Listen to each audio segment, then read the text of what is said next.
बहुत पहले घोषित कर चुका हूँ मलयाल के समय राज्य में और सभी अतिथिगण, क्योंकि कर्नाटक के नाम लेने में मुझे दिक्कत हो गई, सबके नाम जानता भी और यहाँ आज के कार्यक्रम में उपस्थित सभी बहनों और भाइयों,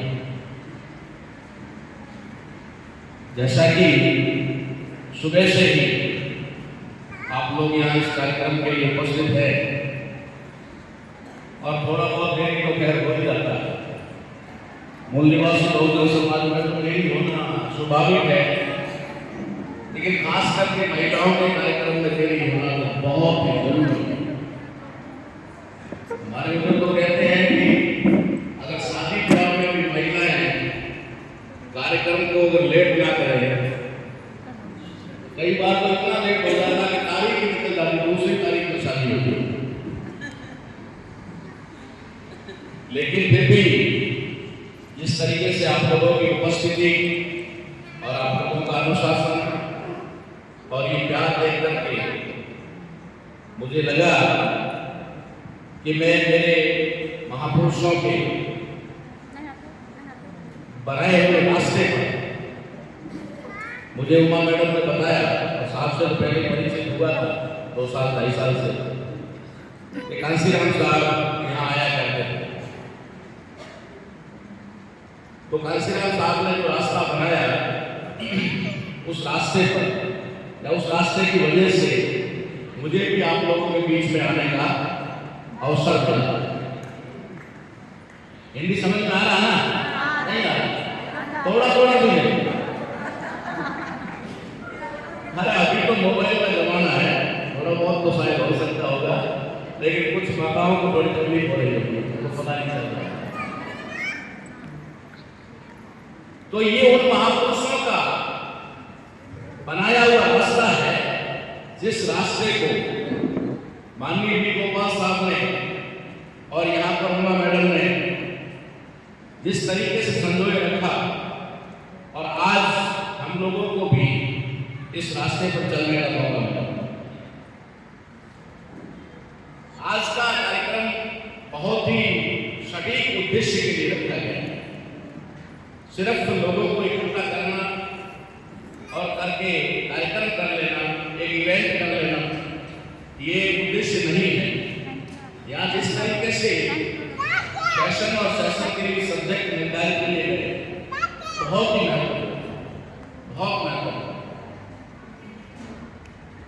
कि जो हमारी मूल भारतीय आंदोलन और उसके जनक श्री श्याम सुंदर साहब, मूल भारतीय संकल्पना और भारतीय भीमसेना की स्थापना के पीछे क्या उद्देश्य था।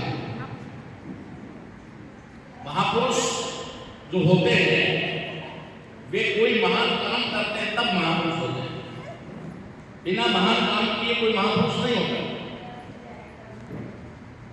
तो जिन महापुरुषों ने कोई महान काम किया, उसकी वजह से आज हम लोग यहाँ पर कितना दूर से इकट्ठे होकर यूपी से मैडम आए। तो ये विचारधारा और हमारे महापुरुषों का किया हुआ वो काम है, जिसकी वजह से हम लोग यहाँ भी श्याम सुंदर साहब के बारे में मुझे भी पता नहीं था। मूवमेंट में मैं करीबन 20-22 साल पहले से काम कर रहा था, लेकिन मुझे श्याम सुंदर साहब के बारे में पहली बार जब बीदर में मुझे बुलाया गया, तब मुझे पता चला कि यहाँ पर भी एक ऐसे महापुरुष हुए। महापुरुषों को जानना, उनका नाम, उनकी जीवनी, ये सारी चीजें कलेक्ट करना और सारी चीजों को समाज के सामने रखना जरूरी है।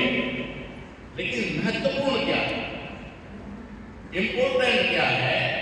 महत्वपूर्ण ये है कि उन महापुरुषों ने काम क्या है, क्या काम किया था, और वो काम करने के पीछे उनका उद्देश्य क्या था, उनका ऑब्जेक्टिव क्या था, क्यों उन्होंने जिस काम को करते करते शब्दों का निर्माण किया, शब्दों का निर्माण करना आम आदमी के बस का रोग नहीं है। शब्दों का निर्माण कोई बिरले पुरुष ही करते हैं। शब्दों को ढोते तो बहुत है, जो भी शब्द आपको दे दिया उसको आप लेकर चलोगे, ये तो सब करते हैं। लेकिन शब्दों का निर्माण करना और वो भी उद्देश्य के लिए शब्दों का निर्माण करना बहुत ज्यादा महत्वपूर्ण होता है। यहां शब्द आता है मूल भारती। मूल भारतीय शब्द जो माननीय वी श्याम सुंदर साहब ने इख्तियार किया और उसे प्रयोग में लाया। क्या उद्देश्य था उनके पीछे, क्या कहना चाहते थे, क्या संदेश देना चाहते थे और क्या भविष्य में वो करना चाहते थे, ये इस शब्द में छुपा हुआ है। वी श्याम सुंदर साहब ने शायद 68 में, मैं गलत नहीं हूं, 68 में भारतीय भीम सेना का गठन किया। भारतीय भीम सेना बनाई, कब बनाई? 68 में। और मेरा बर्थ है 69। मेरे बर्थ से भी 1 साल पहले जिस महापुरुष ने जिस भारतीय भीम सेना का गठन और निर्माण किया, मुझे क्या पता था कि मैं ही उसका अध्यक्ष बनने वाला हूं।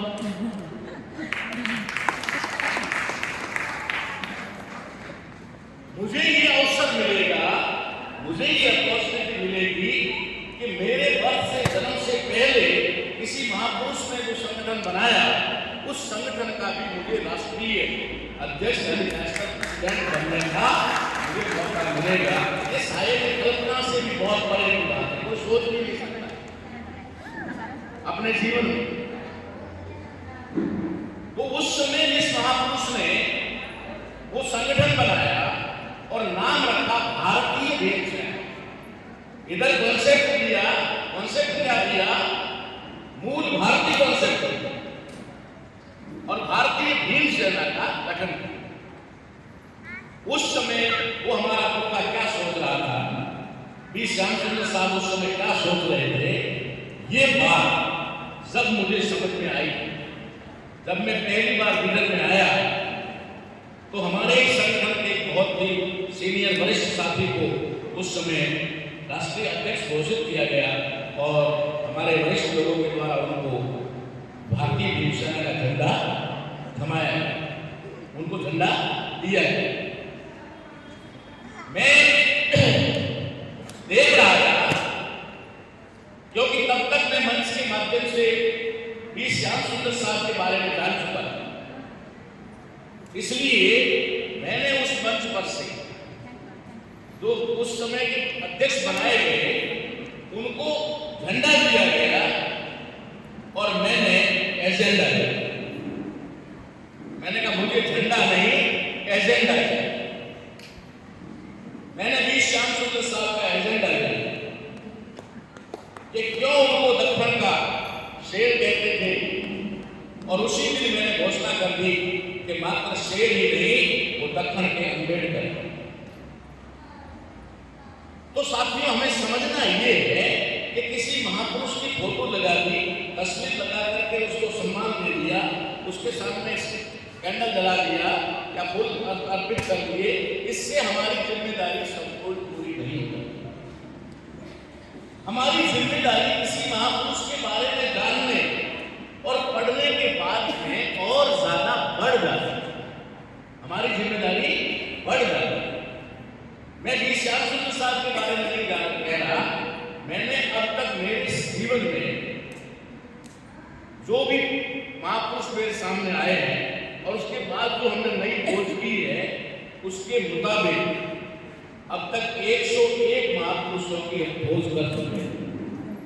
वी श्याम सुंदर साहब जैसे 101 महापुरुष जिन्होंने हमारे वो महापुरुषों की विचारधारा को और उनके उद्देश्य को लेकर के काम किया, ऐसे महापुरुषों को हम लोग पटल में ला रहे हैं और ऐसे महापुरुषों को हम लोगों के सामने रख रहे हैं, ताकि हमें और हमारे समाज को अपना गौरवशाली इतिहास पता चल जाए। हमें सिर्फ ये बताया गया कि हम दलित हैं, हमें सिर्फ ये बताया गया कि हम नीच हैं, हमें सिर्फ ये बताया गया कि वर्ण व्यवस्था में हम अति शूद्र हैं, हम वर्ण बाहर या आउटकास्ट लोग हैं, ये बताया गया ना हमें। और हम भी इसके अलावा कुछ भी नहीं जानते, हम भी इसके अलावा कुछ नहीं जानते। जो जाना उसे स्वीकार कर लिया, और उन लोगों को, जिन लोगों ने हमें नीच बनाया, हमने सिर्फ उनको बड़ा सीधा कर लिया, हमने उनको ऊंचा मान दिया और अपने आप को नीचा मान दिया। इससे आगे कुछ नहीं। तो इन महापुरुषों के जीवन से हमें प्रेरणा मिलती है कि हमारे समाज में कितने कितने मतलब बड़े महापुरुष हुए हैं, महान महापुरुष हुए हैं, जिनका शायद विश्व में भी उनका मुकाबला करने वाले नहीं। तथागत बुद्ध के बारे में कहा जाए, चंद्रगुप्त मौर्य के बारे में कहा जाए, बाबा साहब अम्बेडकर के बारे में कहा जाए, तो उनका मुकाबला दुनिया में कहीं पर भी नहीं, विश्व में नहीं, भारत की छोड़ो। लेकिन जब हमने अपने आप को हीन वो मान लिया, हमने नीच मान लिया, तो फिर अपने आप उसको कुछ हो ही गए। ये शब्द क्या कहता है? इस शब्द में कितना गहरा राज छुपा हुआ है। ये शब्द हमें जमीन यानी कि फर्श से उठाकर अर्श पे कैसे लाता है, कैसे हमें ये एक स्वाभिमान हमारे अंदर पैदा कर देता है। मूल भारती, क्या शब्द है?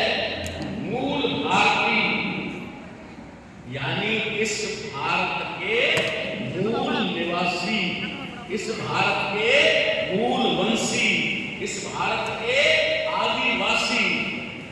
इन तमाम शब्दों का एक शब्द बनता है इंग्लिश में, और वो बनता है इंडिजीनियस।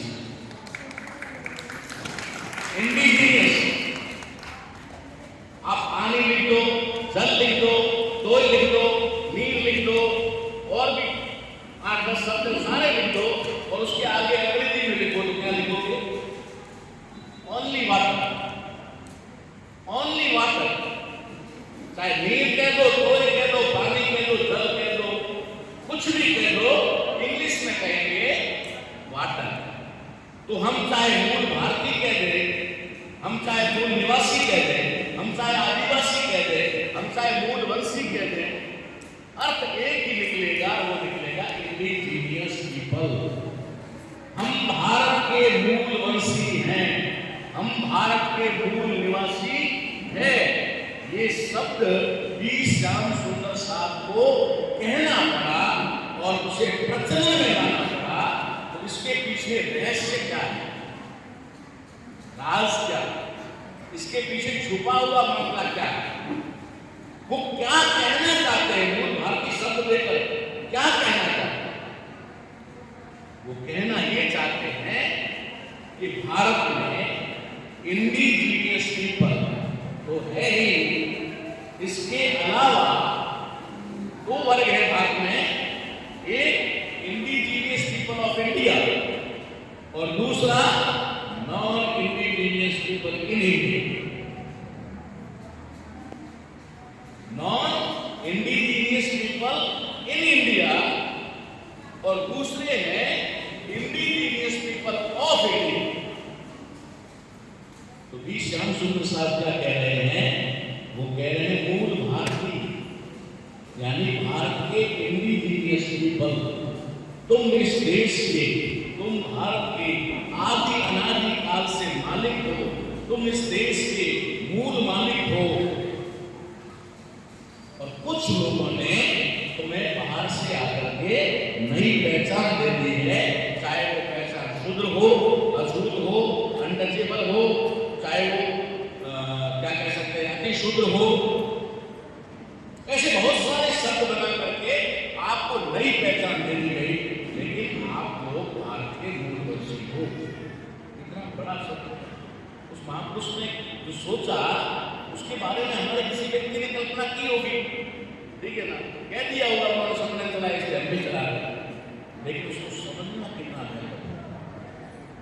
फिर उन्होंने एक संगठन निर्माण किया और उस संगठन का नाम रखा गया भारतीय परिषद, जिसको आज आप और हम सब आगे बढ़ा रहे हैं।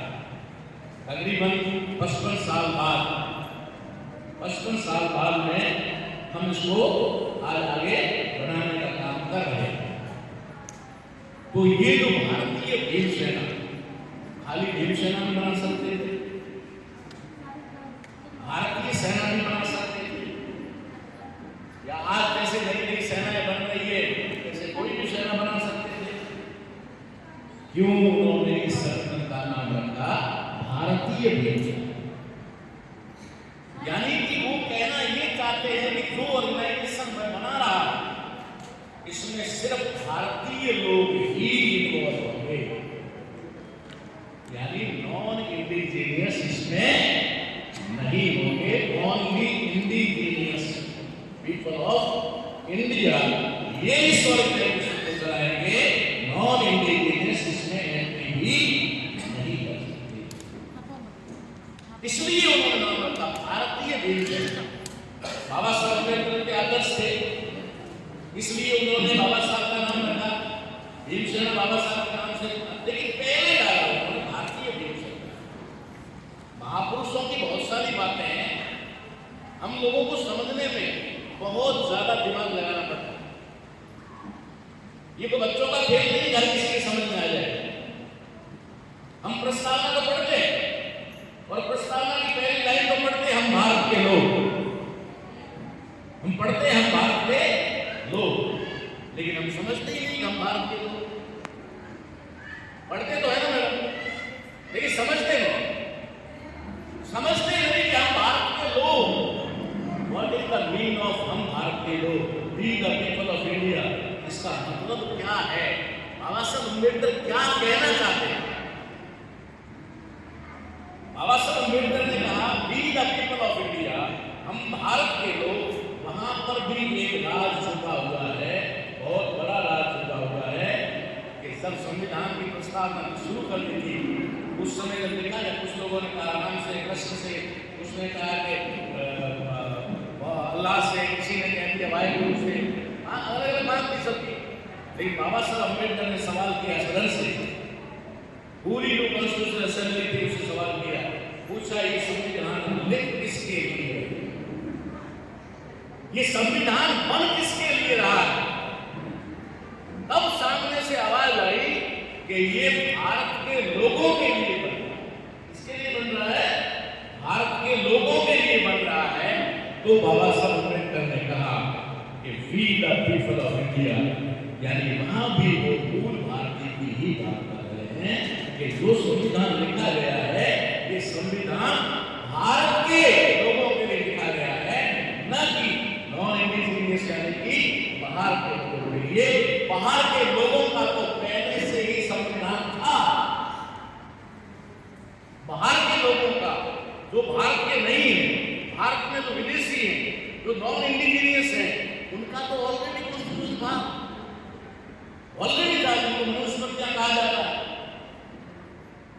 और उस संविधान में उनको सारे के सारे अधिकार ही नहीं, एकाधिकार नहीं थे, अधिकार नहीं एकाधिकार, पूर्ण कब्जा उन्हीं लोगों को। तो शायद उस समय किसी संविधान की आवश्यकता थी तो किसके लिए थी?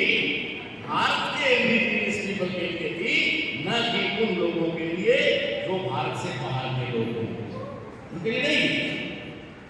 इसलिए हमें सबसे पहले इस सब्जेक्ट को क्लियर करते वक्त समझना क्या चाहिए?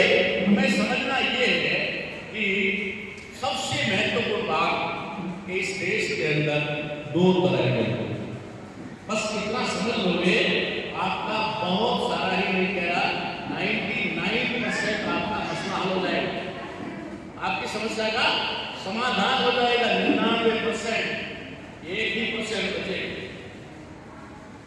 अगर आपने इतना समझ लिया, अगर आपने वीर साहब की भावना को समझ लिया, अगर आपने बाबा साहब अम्बेडकर के वी द पीपल को समझ लिया, तो आपका 99% समस्या प्रॉब्लम समाप्त।